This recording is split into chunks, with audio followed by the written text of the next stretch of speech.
Bueno, por cierto, hablando de Rusia, el día de hoy el presidente ruso Vladimir Putin confirmó que a partir de mañana, 1 de abril, si no los europeos abren una cuenta en un banco ruso y desde ahí transfieren dólares al gigante ruso, entonces a Rusia no van a empezar a surtir más gas. Esta decisión, y bueno, los europeos dicen que no lo van a hacer, va a llevar a Europa de nuevo a la Edad Media. Vamos a escuchar a Vladimir Putin. Сегодня мною подписан указ, который... Ahí, porque obviamente está hablando en ruso. Ya está el subtítulo. Pero vamos a ver. Producción. Ahí está. Ahí está ya. Vamos a verlo. Сегодня мною подписан указ, который устанавливает правила торговли российским природным газом с так называемыми недружественными государствами. Мы предлагаем контрагентам из таких стран понятную и прозрачную схему. Чтобы приобрести российский природный газ, они должны открыть рублевые счета в российских банках. Именно с этих счетов будет вестись оплата газа, поставленного начиная с завтрашнего дня, с 1 апреля текущего года. Если же такие платежи не будут производиться, будем считать это неисполнением обязательств со стороны покупателей. Со всеми вытекающими. Esto lo hace porque también el propio Vladimir Putin confirma qué es lo que pasó en marzo. O sea, en marzo, pues al final les pagaron en euros, pero después sancionaron los euros. Y entonces Rusia estuvo obligado a dar el gas prácticamente gratis, que eso ya no va a suceder. Esto fue lo que dijo Putin. На самом деле, что происходит, что уже произошло? Мы поставили европейским потребителям наши ресурсы, в данном случае газ. Они его получили, заплатили нам в евро, которые затем сами же и заморозили.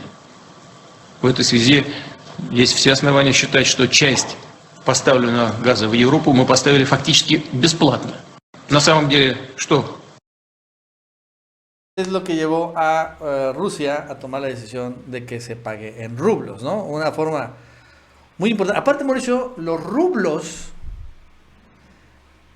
ya también tomó el Banco Central ruso una decisión de que 5,000 rublos van a ser igual a 1 gramo de oro. Los rublos han empezado a seguir el patrón oro. Dejaron de ser lo que se llama dinero fiat, que es dinero que no está basado en nada más que en la confianza, a regresar otra vez las monedas que están basadas en el oro. Entonces, pues lo que está haciendo Rusia con todo esto es que está vinculando el gas y también su propio petróleo al oro, utilizando el rublo como puente. O sea, es también darle un muy fuerte golpe al dólar, al petrodólar y evidentemente al euro. Sí, la verdad es que Vladimir Putin ha administrado muy bien todo esto, porque desde que inicia todo este conflicto, desde que se da la movilización militar, desde que Estados Unidos anuncia las sanciones económicas que ya se habían adelantado, que no dijeron nada extraordinario, que Rusia ya sabía qué es lo que iban a hacer. Hasta los medios ya sabían qué es lo que se iba a hacer, o sea, no se hizo nada distinto, nada nuevo, nada sorpresivo. Putin, ha venido tomando una serie de acciones y decisiones que a la mera hora, Nacho, y al final le han resultado muy beneficiosas. Por ejemplo, el rublo, que tuvo una depreciación del 30% al inicio de la movilización armada, esto a principios del mes de marzo, finales de febrero, ya prácticamente se recuperó. O sea, ya todo lo que había perdido, ya prácticamente lo recuperó. O sea, están como al principio. O sea, así también de exitosas han sido las medidas de Putin en este sentido. Y bueno, ahora con esto todavía se apuntala aún más la moneda de Rusia y obviamente fortalece su economía.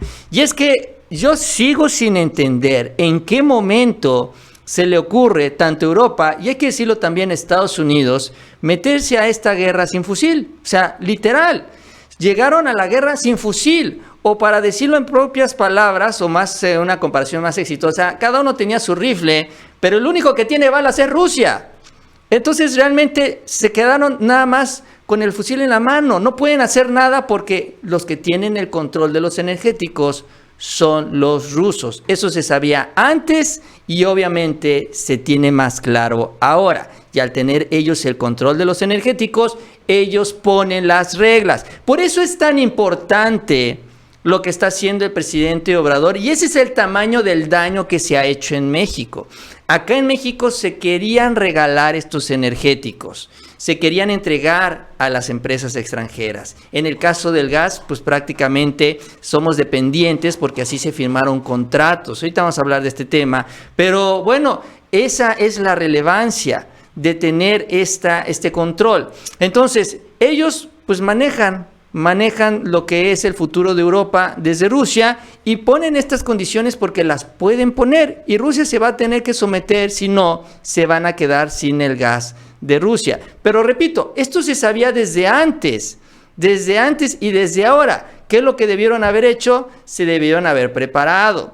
Primero, antes de tomar estas medidas, buscar efectivamente reducir la dependencia del gas ruso, que es un proceso a mediano y largo plazo, y de ahí sí, bueno, haz lo que quieras, pero Rusia los tiene bien agarrados y la verdad es que no saben ni para dónde hacerse.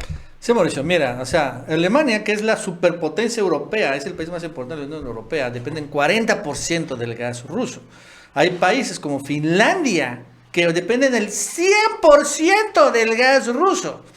Y bueno, salvo un poco España. España tiene como 5% de dependencia del gas ruso.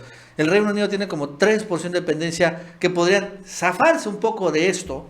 Todos los demás países, incluyendo Francia, para allá, porque, o sea, al final, entre más cerca Rusia, más dependen del gas ruso, las cosas están, pues, muy mal.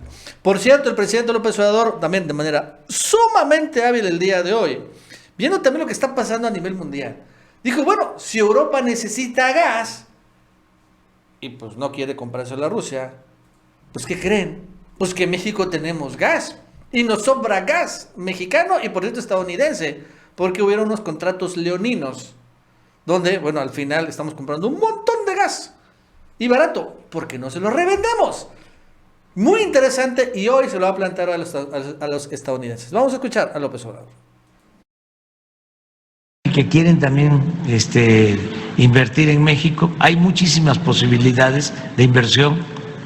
Ahora con la crisis, por ejemplo, de los incrementos en el precio del gas, ¿cómo ayuda Estados Unidos o América, en especial América del Norte, a los países europeos con gas, para que no dependan solo de Rusia?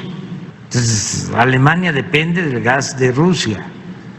Entonces, ¿cómo se resuelve el que no se dependa solo de un país o de una región?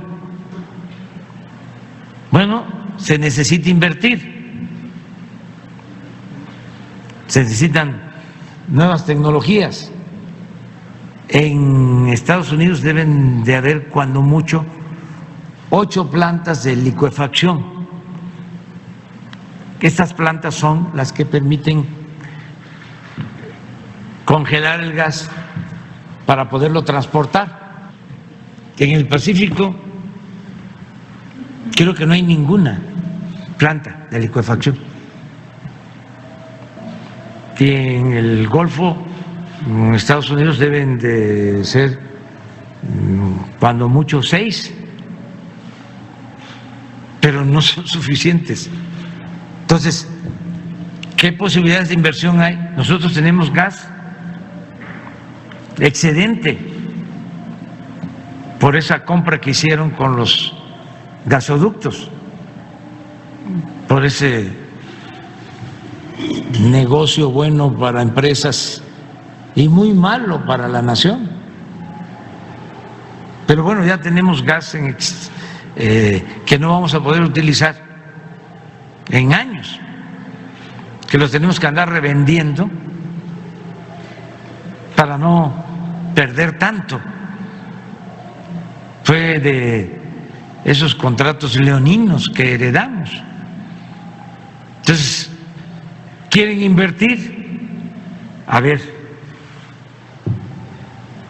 tenemos terrenos, tenemos los puertos, Salina Cruz, Coatzacoalcos, y tenemos el... Y entonces, está bien interesante. Porque es que esto es, lo dice porque hoy López Obrador se va a reunir con los estadounidenses, ya John Kerry, presionado por el tema de la reforma eléctrica, vamos a hablar sobre ese tema, y dice, mira, pues, ¿por qué tanto rollo con la reforma eléctrica? Si está este nuevo negocio, el del gas. Y por cierto, Europa, yo no sé qué va a suceder mañana, pero es una realidad que Europa va a independizarse del gas ruso. El problema es que Europa no produce gas, lo tiene que importar. Importa una parte de África, pero no es suficiente. América, bien dice López Obrador, sería donde importaría el gas. Hay que llevarlo por barco, en gigantescos buques. Aquí hay un montón de gas en la cuenca de Burgos, ¿no? Que en Estados Unidos se llama el Eagle Ford, en fin. Hay un montón de gas, no tienen ni idea, ¿no? La verdad es que le compite a Rusia todo este gas. Pero para llevarlo hay que transportarlo, hay que centrales de licuefacción de gas, por eso se llama el gas licuado, y transportarlo. ¿Por qué no ponemos aquí, bien dice, una planta de licuefacción en México y lo exportamos todo este gas excedente allá a Europa, que van a necesitar un montón? Es una gran idea. En los Estados Unidos, la verdad es que no creo que no le vayan a entrar. Dicen, pues sí, la verdad es que está chingona la idea, ¿no? Muy buena. Porque necesitan billones de metros cúbicos, necesita Europa para poderse independizarse de Rusia. Es una enorme, gigantesca idea de negocio fenomenal. Con una asociación México-Estados Unidos, ahí sí va a servir bien, ¿no? Ahí sí va a servir bien.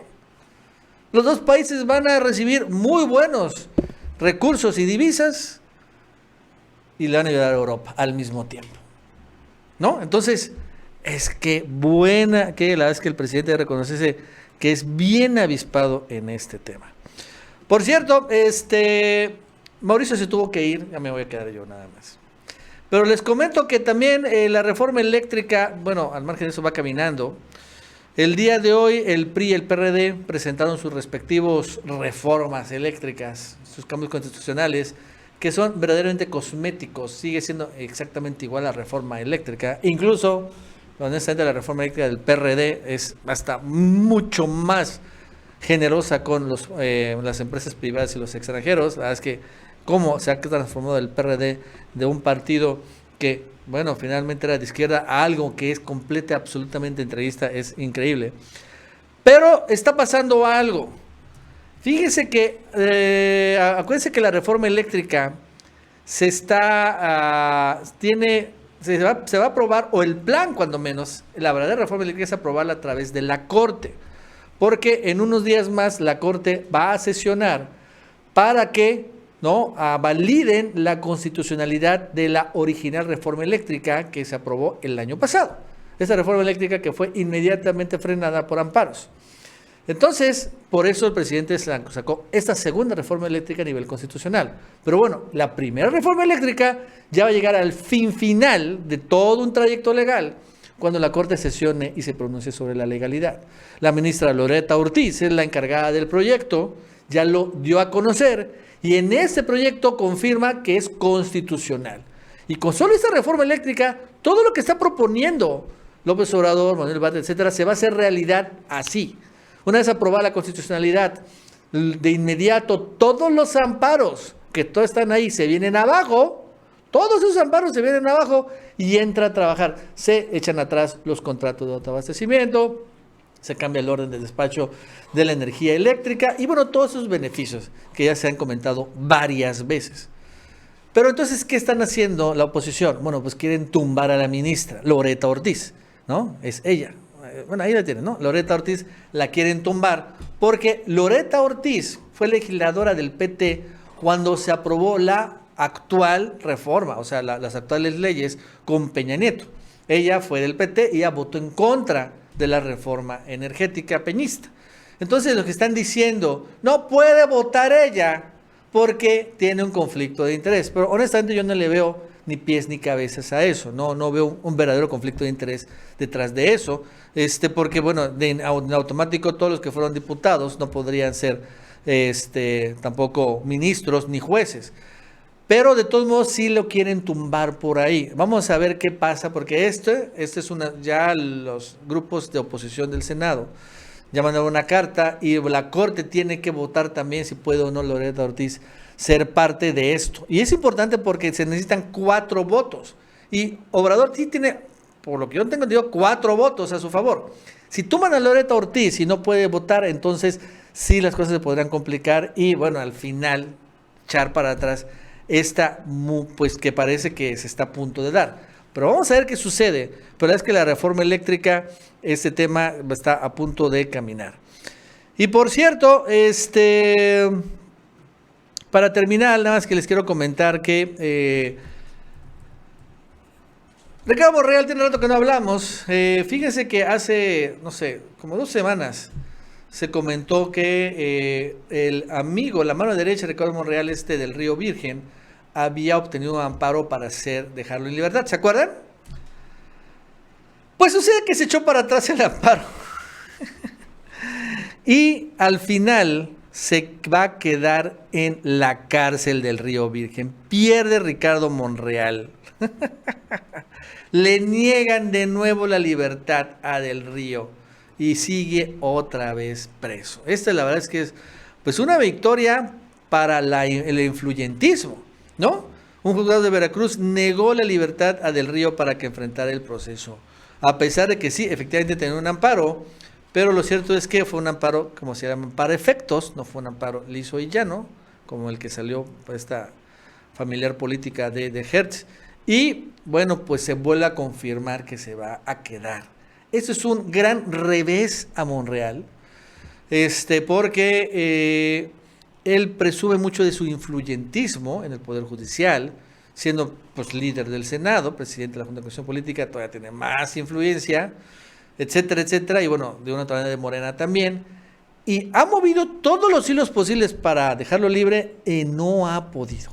Debe reconocerse que Cuitlao García se ha puesto como muro y el Poder Judicial de Veracruz también ha sido completamente independiente a estas influencias de Monreal. Así que sigue en la cárcel.